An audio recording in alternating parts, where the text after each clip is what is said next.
오늘은 민수기 14장의 말씀을 묵상합니다. 신자는 달라져야 합니다.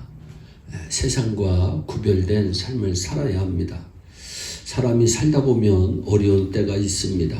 그러나 믿음의 사람은 믿음으로 그 어려움을 잘 극복하고 오히려 새로운 축복의 통로가 됨을 믿고 무슨 일에든지 언제나 최선을 다해야 합니다.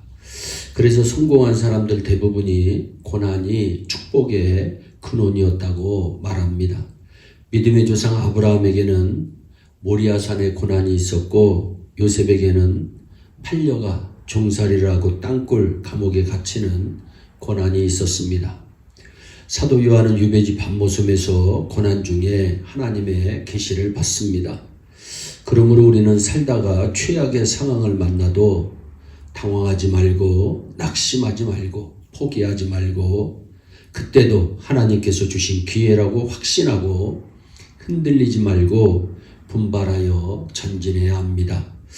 오늘 본문 말씀을 보면 축복의 현장에서 울부짖는 이스라엘 백성들이 있었습니다. 약속의 땅 가나안은 이스라엘 백성들에게 하나님께서 축복으로 주신 땅입니다. 가나안 땅은 12명의 정탐꾼들이 탐지하고 보고한 대로 젖과 꿀이 흐르는 곳이라 할 만큼 참 좋았습니다. 그곳에서 난 포도 송이는 두 사람이 함께 들어야 할 만큼 농사가 잘 되는 비옥한 땅이었습니다. 그런데 민수기 14장 1절에 이스라엘 사람들은 하나님의 약속과 축복을 확인하고도 밤새도록 통곡을 합니다. 그리고 울면서 뭐라고 말합니까? 2절에 이스라엘 자손이 다 모세와 아론을 원망하며 온 회중이 그들에게 이르되 우리가 애굽 땅에서 죽었거나 이 광야에서 죽었더라면 좋았을 것을.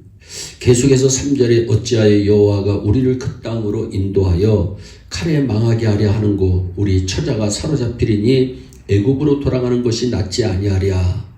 그리고 어디까지 발전했냐? 이에 서로 말하되 우리가 한 장관을 세우고 애굽으로 돌아가자.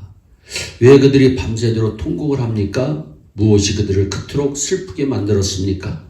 다수의 정탐꾼들이 보고한 내용 때문이었습니다. 그 보고를 한마디로 요약하면 안 된다, 틀렸다, 우리는 가나안 땅에 들어갈 수 없다, 가나안 땅에 들어가면 죽는다. 그것이 그들을 그토록 슬프게 만들었다는 것입니다. 애굽에선 비록 노예살이였지만 밥은 먹고 생명은 유지하고 살았는데 이젠 갈 곳이 없다는 생각을 하니 참 기가 막힙니다. 사막에서 죽게 되었다는 생각을 하니 신세가 참 한심합니다.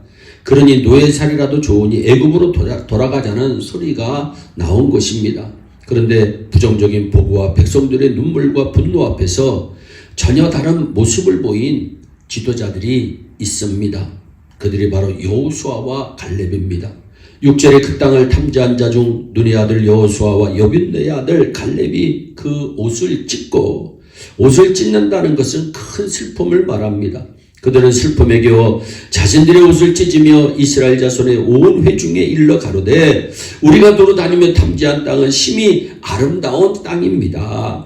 여호와께서 우리를 기뻐하시며 우리를 그 땅으로 인도하여 들으시고 그 땅을 우리에게 주시리라. 이는 과연 젖과 꿀이 흐르는 땅이다.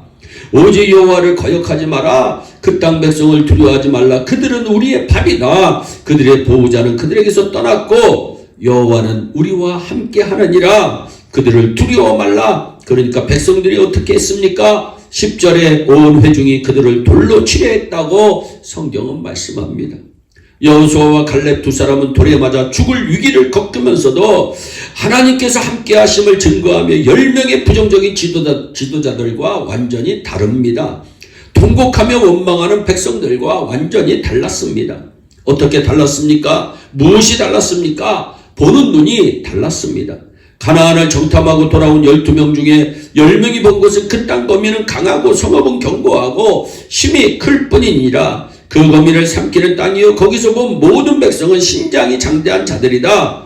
또 네피림 후손 아낙 자손의 대장부들을 보았나니 우리는 스스로 보기에도 메뚜리 같으니 그들의 보기에도 그와 같을 것이다. 한마디로 그들은 나쁘게만 본 것입니다.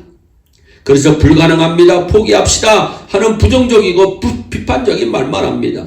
이에 반해 갈렙과 여호수아는 다른 것을 봅니다. 우리가 두루다니며 탐지한 땅은 심히 아름다운 땅입니다. 이는 과연 젖과 꿀이 흐르는 땅입니다. 또 그 땅 백성을 두려워하지 마세요. 그들은 우리의 밥이요 여호와는 우리와 함께하고 계십니다.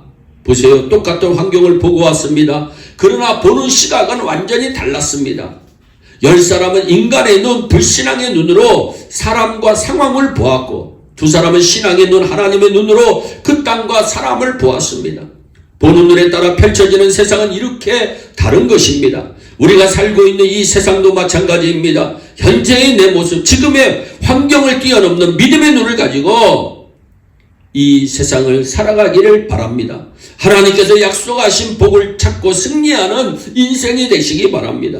사랑하는 여러분, 소망의 눈, 믿음의 눈을 가지시기 바랍니다. 좋은 것을 보는 눈을 가지시기 바랍니다. 죽음의 자리라 할지라도 예수님을 찾는 믿음, 예수님께 맡기는 믿음을 신자는 가져야 합니다.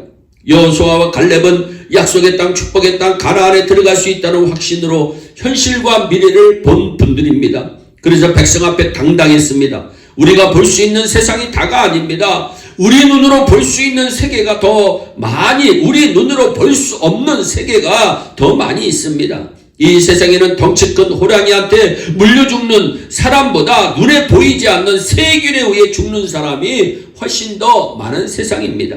그런데 어떻게 보이는 것으로 함부로 얘기할 수 있겠습니까? 사랑하는 여러분, 우리 예일 공동체에 온 교우들은 하나님을 향한 믿음의 눈으로 세상을 볼 수 있기를 주 예수 그리스도의 이름으로 축원합니다. 기도하겠습니다. 사랑의 하나님, 참 감사합니다. 세상의 눈으로 세상을 바라보지 않게 하여 주시고 믿음의 눈으로, 소망의 눈으로 세상을 바라볼 수 있도록 우리에게 영안을 허락하여 주시옵소서. 참된 믿음의 소유자들이 될 수 있도록 복의 복을 내려 주시옵소서. 어떠한 역경과 고난이 있다 할지라도 믿음의 눈, 영적인 눈, 소망의 눈으로 승리해 나가는 우리 모두가 되게 하여 주옵소서. 감사하고 예수님의 이름으로 기도하옵나이다. 아멘.